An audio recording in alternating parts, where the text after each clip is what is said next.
بسم الله الرحمن الرحيم. إن الحمد لله نحمده ونستعينه ونستهديه ونستغفره ونعوذ بالله من شرور أنفسنا ومن سيئات أعمالنا.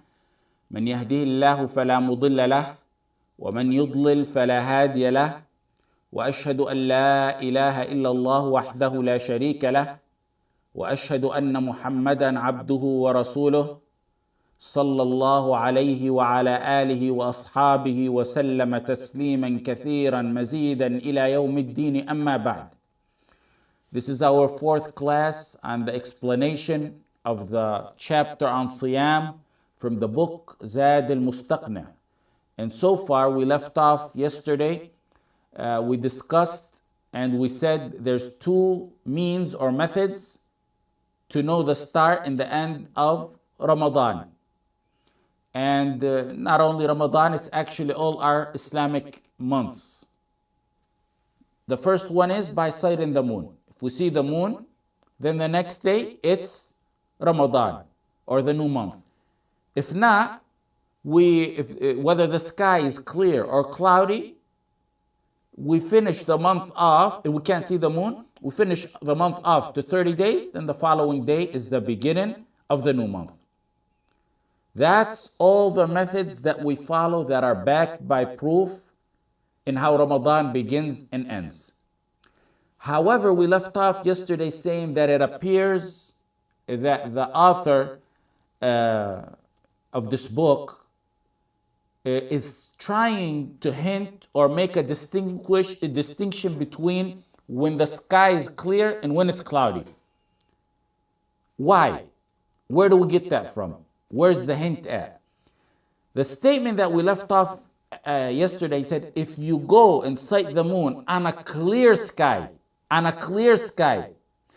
you don't see it, then you fast the following, you don't fast the following day, nor is it Ramadan, which is a good statement.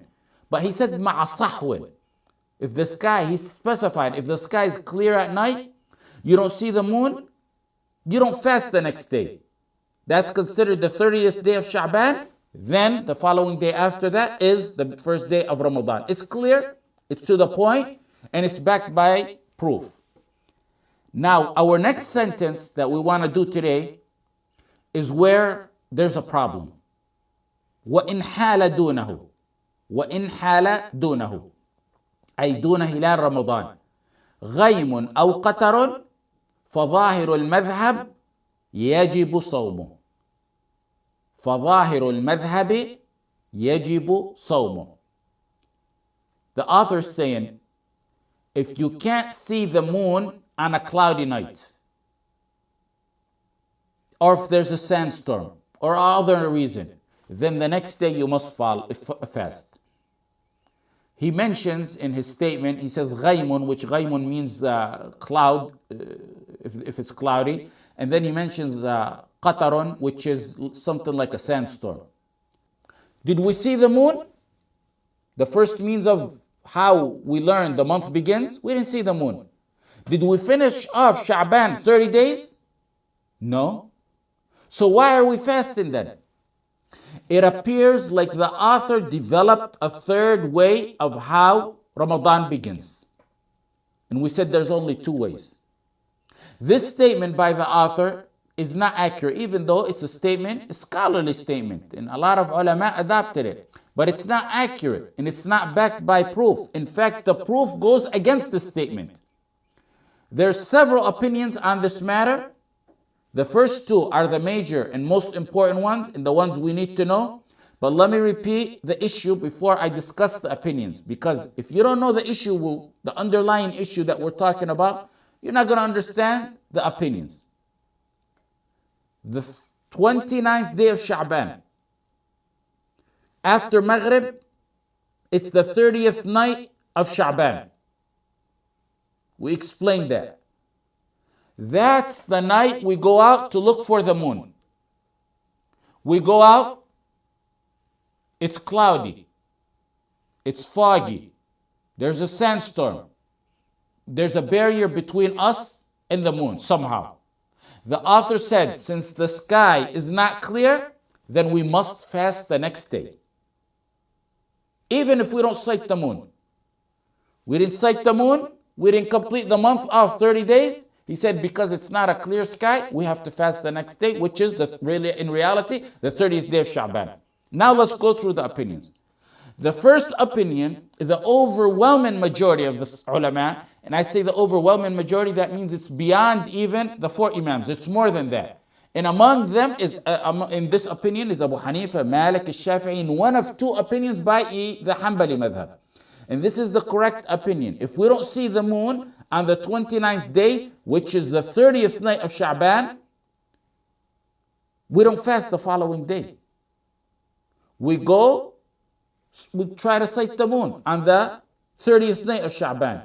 Whether it's cloudy, whether it's foggy, whether it's rainy, whether there's a sandstorm, whether it's clear. If we don't see the moon, we don't fast the next day. That's the end of it. The next day will be the 30th day of Sha'ban because we didn't see the moon, regardless of whether the sky is clear or not. And then after the 30th day, it will be the first day of Ramadan after that. And like I said, it doesn't matter whether the sky is clear or not clear, we try to see the moon. If we don't see it, then the following day is the 30th day of Sha'ban. Ibn Taymiyyah rahimahullah adopted this opinion.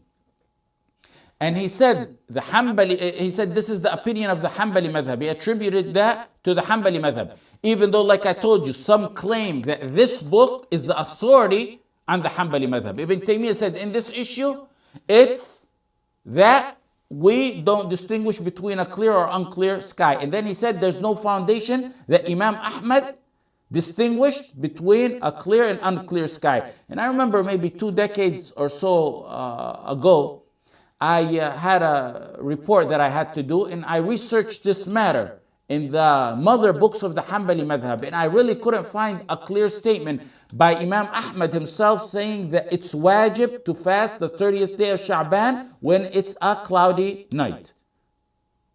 Now what's their opinion? Yes, it's the majority opinion. Keep in mind, we don't go by majority opinion just because it's a majority opinion. There are many opinions. In this matter, they happen to be correct.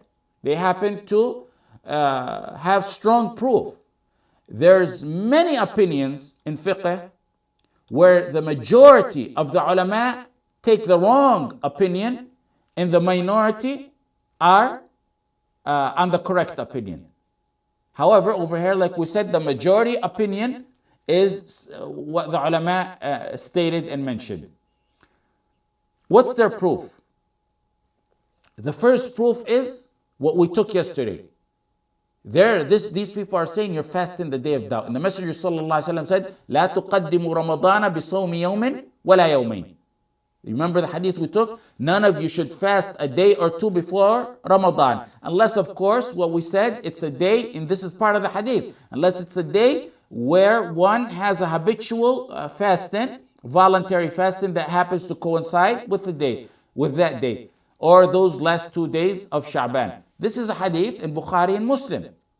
So when you tell people, they're saying, the majority of the ulama are saying, when you tell people to fast the day before Ramadan because it's cloudy, you're in reality telling them to fast the day of doubt. Because the moon hasn't been sighted. You don't know if the moon is there or not. You're in doubt. And then you're telling them to fast the day of doubt. This boils down to being the day of doubt that we spoke about yesterday. And we said the selected opinion on the day of doubt is it's haram to fast it. Here the author is saying you must fast it. In this kind of circumstance and situation. He's not saying day of doubt, you must fast the day of doubt. He's saying when the sky is cloudy and you can't see the moon, then you have to fast it. So the second proof is the hadith in Bukhari by Ammar ibn Yasir when he said, whoever fasts the day of doubt has disobeyed Abu al-Qasim, the kunya of the Messenger sallallahu alaihi wasallam. That's the second proof. The third proof is in Bukhari and it says, if it's cloudy, look at that. If it's cloudy and you can't see the moon, then complete the month 30 days. Look how clear that hadith is. This hadith is solid in Bukhari. It's clear. It can't be put in any more clear words in regards to this issue. Not only is it a day of doubt, but it's actually, like the first two proofs that we mentioned, but it's actually going against this clear hadith where the Messenger sallallahu alaihi wasallam said, if it's cloudy, complete the month of Sha'ban for 30 days. Did the Messenger sallallahu alaihi wasallam say, if it's cloudy, go fast the next day as a day of doubt? No. He said, if it's cloudy, complete the month 30 days. Clear. Now the fourth proof is, the majority of the ulama said, the hadith, أَلَا هَلَكَ الْمُتَنَطِّعُونَ. Let the extremists perish. The Messenger said it 3 times. And the ulama here saying, it's too extreme to be ordering people to fast because it's merely a cloudy day, while we're not even sure if that day is Ramadan or not. So they said that's too extreme, and that's going too extreme in ibadah.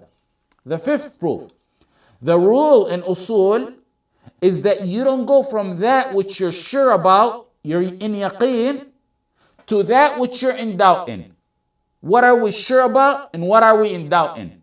We know for sure we're in Sha'ban. We're for sure in Sha'ban. There's a doubt. There's a possibility tomorrow may be Ramadan because the sky is cloudy. You don't leave that which you're sure in, which is the month of Sha'ban, to that which you're in doubt in. Now after we finish the 30th day, then we're for sure done with Sha'ban, and now Ramadan starts. That's the first opinion, with their 5 proofs. The second opinion is what the author adopted here. And notice, the first opinion is the Hanbali madhab opinion. And the second opinion is the Hanbali madhab opinion. In fact, like we said, this is considered by some an authority book on the Hanbali madhab. And this is, it's considered like a final book on the Hanbali madhab, in which the opinions are the adopted opinions of the Hanbali madhab. So those who blind follow the Hanbali madhab, which one are you going to take? There are 2 opposite contradicting opinions within the Hanbali madhab. If you're a blind follower, which one of the 2 opinions you take? Now, this is the opinion selected by the author. If we don't, he's saying, if you don't see the moon on the 29th day, which is the 30th night of Sha'ban, he said, if it's cloudy, the cloud prevents us from seeing the moon, and it turns out to be cloudy, then we fast the next day. They included in that, not just if it's cloudy. In his statement in the book, he also stated if it's a sandstorm. But also the madhab, some of the scholars in the madhab also state if it's foggy, or if someone's supposedly in a cave and he can't see the moon, or if someone is a prisoner and he can't see the moon, or if someone happens to be blindfolded, they all fall under this category. They said what you do is you fast the 30th day of Sha'ban, which in reality amounts, like we said, to nothing more than fasting a day of doubt. If it turns out to be a day of Ramadan, they said, then that's good, you're in good shape. And if it turns out not to be a day of Ramadan, then you got reward. That's exactly what a day of doubt is. Now what's their proof? They didn't come out and say we're going to fast the day of doubt. They didn't say that. But in reality, their opinion means that. They also have proof because these are ulama. Their proof over here is, number 1, they use the hadith, if you can't see the moon, then work it out. In Arabic it's فَقْدُرُوا لَهُ. And that was an issue in a different opinion that we already took. They went to the linguistic definition of فَقْدُرُوا لَهُ. فَقْدُرُوا. They looked it up linguistically. They said فَقْدُرُوا means limit or tighten or shorten. They said so. The Messenger ﷺ said, if you don't see the moon, فَقْدُرُوا لَهُ, shorten. So because it's unclear, the sky is cloudy, we'll shorten, we'll go to the linguistic definition and we'll shorten Sha'ban to be in 29 days. How do we respond to that? The response to that is very simple. Even if we assume your linguistic definition is good, we'll give you that. We'll say فَقْدُرُوا لَهُ means to shorten or limit. We don't need to resort to linguistic definitions when the Messenger ﷺ defined it in many other different narrations. There's many hadith that we went over already where the Messenger taught us what فَقْدُرُوا لَهُ means. It means to complete Sha'ban 30 days.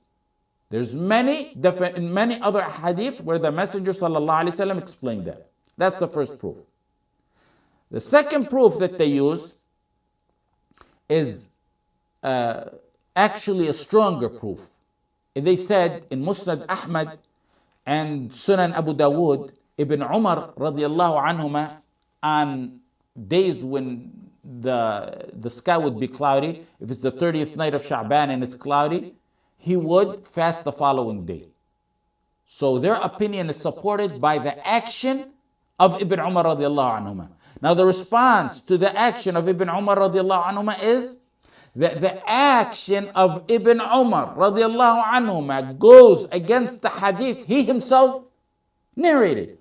What's that hadith? The hadith that I mentioned to you, the third one, which is the third proof for the first opinion.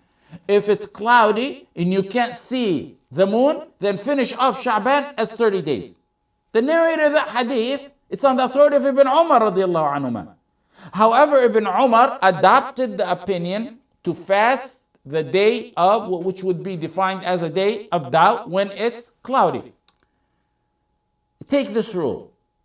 When there's a conflict, and you'll see that a lot in fiqh, when there's a conflict between a narrator's action, like here, and his narration that he narrated, we go by what he narrated. The precedent is to what he narrated. We go by what he narrated. In fact, the Sahaba, through their actions, supported the narration of Ibn Umar. They didn't support the act of Ibn Umar. Through their method, they supported what Ibn Umar narrated. Ibn Umar radiallahu anh did it as a precaution. And the ulama of the first opinion said, he's not to be followed in a matter like this, where there's clear proof against what he did, when in fact the proof is narrated by he himself.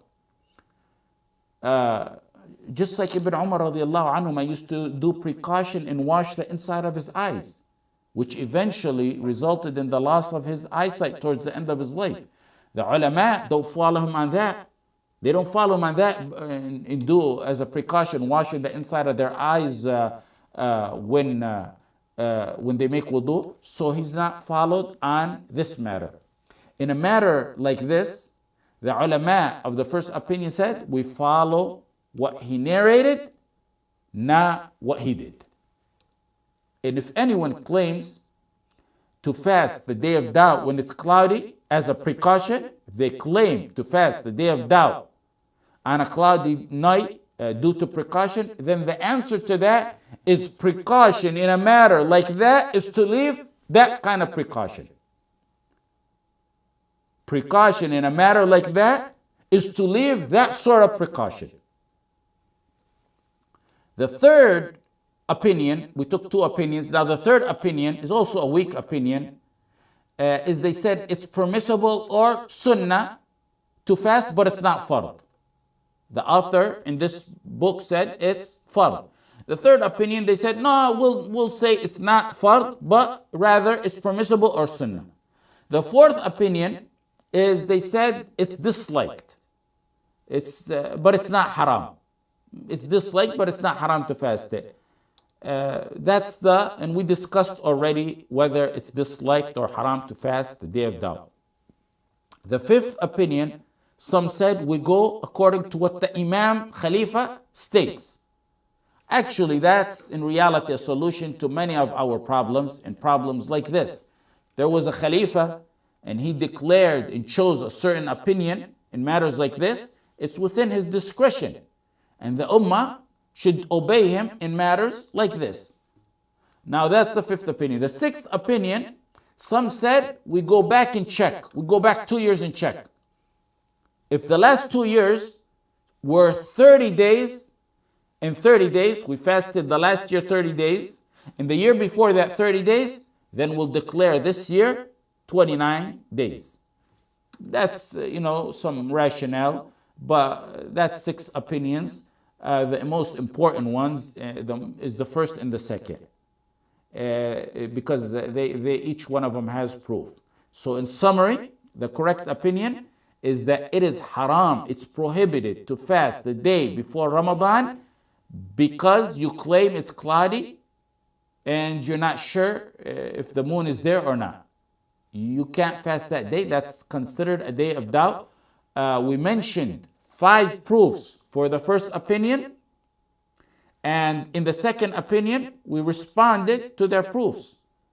When we stated their strong proof, their strongest proof is the action of Ibn Umar, and we said we go by what Ibn Umar narrated, not by what he did in a matter like this. In simple, in clear terms, the signs of Ramadan start by sighting the moon. If we don't see the moon, we complete Sha'ban, 30 days, regardless of whether the sky is cloudy or not. That's right there is the summary of what we took. Okay. The author goes on to say, فَظَاهِرُ الْمَذْهَبِ يَجِبُ صَوْمُ. He concludes on this issue saying, فَظَاهِرُ الْمَذْهَبِ يَجِبُ صَوْمُ. He's saying it appears from the madhab that it's wajib to fast if it's cloudy, even if we don't sight the moon.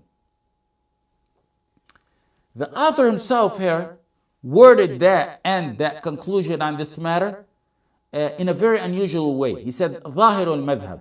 It's apparent or seems apparent from the madhab that you have to fast that.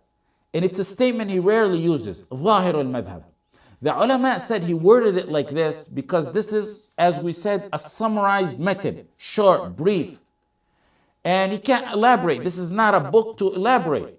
So he wanted to indicate and hint that there's strong dissent on this matter within the madhab. So the author is basically, in a way, admitting to a dissent within the own madhab on this issue. Many tried to find excuses for the author and those who follow this opinion on making it obligatory to fast a day which in reality is defined as a day of doubt, when the sky is not clear. They tried to find excuses by saying he didn't mean, or they didn't mean it's wajib, that you must do. They just meant it's recommended, or it's permitted, or it's better, but they didn't mean it's wajib. And the reason they tried to find excuses is because this is somewhat dangerous for ulama to declare a day of fasting to be wajib when the Messenger sallallahu alaihi wasallam in reality considered it haram. I spent a little bit of time on this and I elaborated on this because it's good to see how the ulama think and how they dispute, how they go back and forth with their proof. And it's also a detailed matter on fasting, the day of doubt, when it's cloudy. That issue right there, it may seem simple and it may seem clear actually when we look and analyze the proof, but believe it or not, there's actually books written on this matter. Abu Ya'la wrote on it, and Abdul Hadi did. Ibn al-Jawzi, in fact, wrote about it too. So it's an important issue, and it gets you to understand how fiqh is. Now the author went on to say, وَإِن رُؤِيَ نَهَارًا فَهُوَ لِلَّيْلَةِ الْمُقْبِلَةِ وَإِن رُؤِيَ نَهَارًا فَهُوَ لِلَّيْلَةِ الْمُقْبِلَةِ.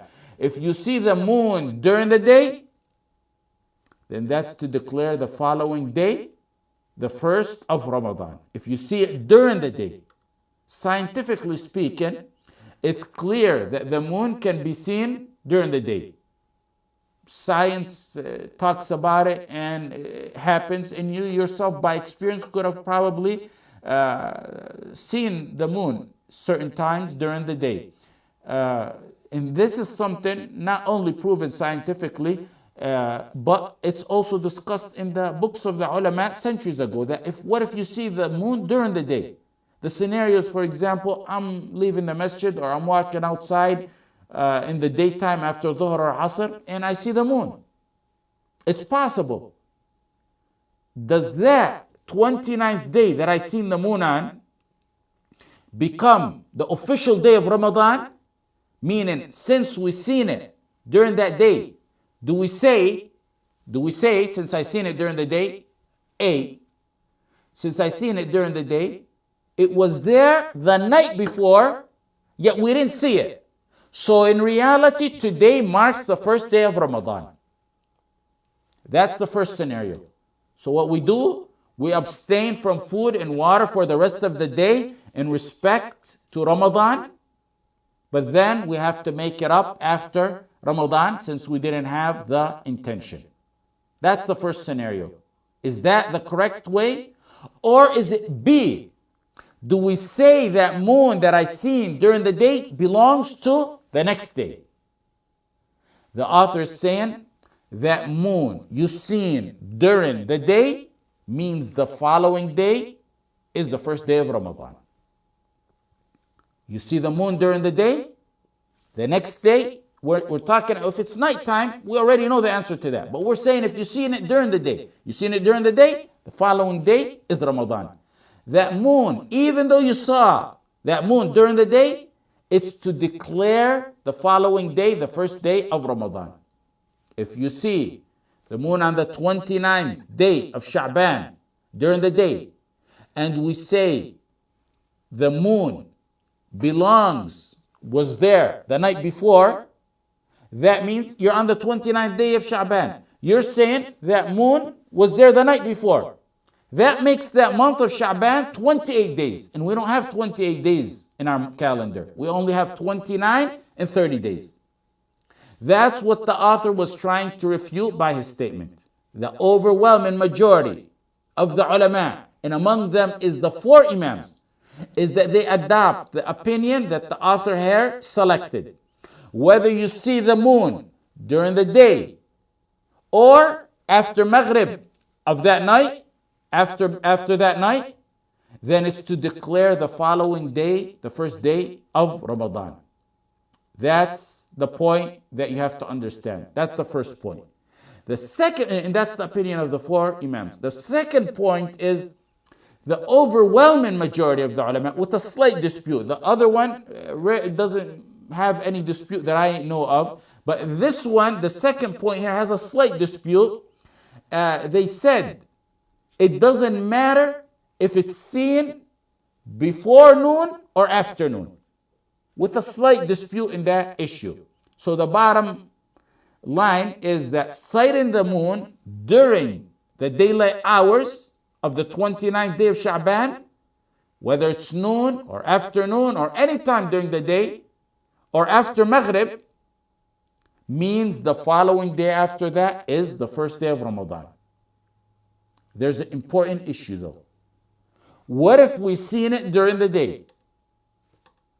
After Dhuhr, after Asr. Then after Maghrib, we go to pursue it and look at it and see it, it vanishes, it's not there. We for some reason can't see it no longer after Maghrib. We seen it during the day, but after Maghrib, all night long, we could no longer see it. The rule is, we can't continue to see it after Maghrib, then it's as if we didn't see it at all during the day. Meaning, basically, that sighting you seen during the day is cancelled. Why? Because we were directed to pursue and watch and look at the moon after Maghrib. We were supposed to look at it and see it after Maghrib. We didn't see it after Maghrib.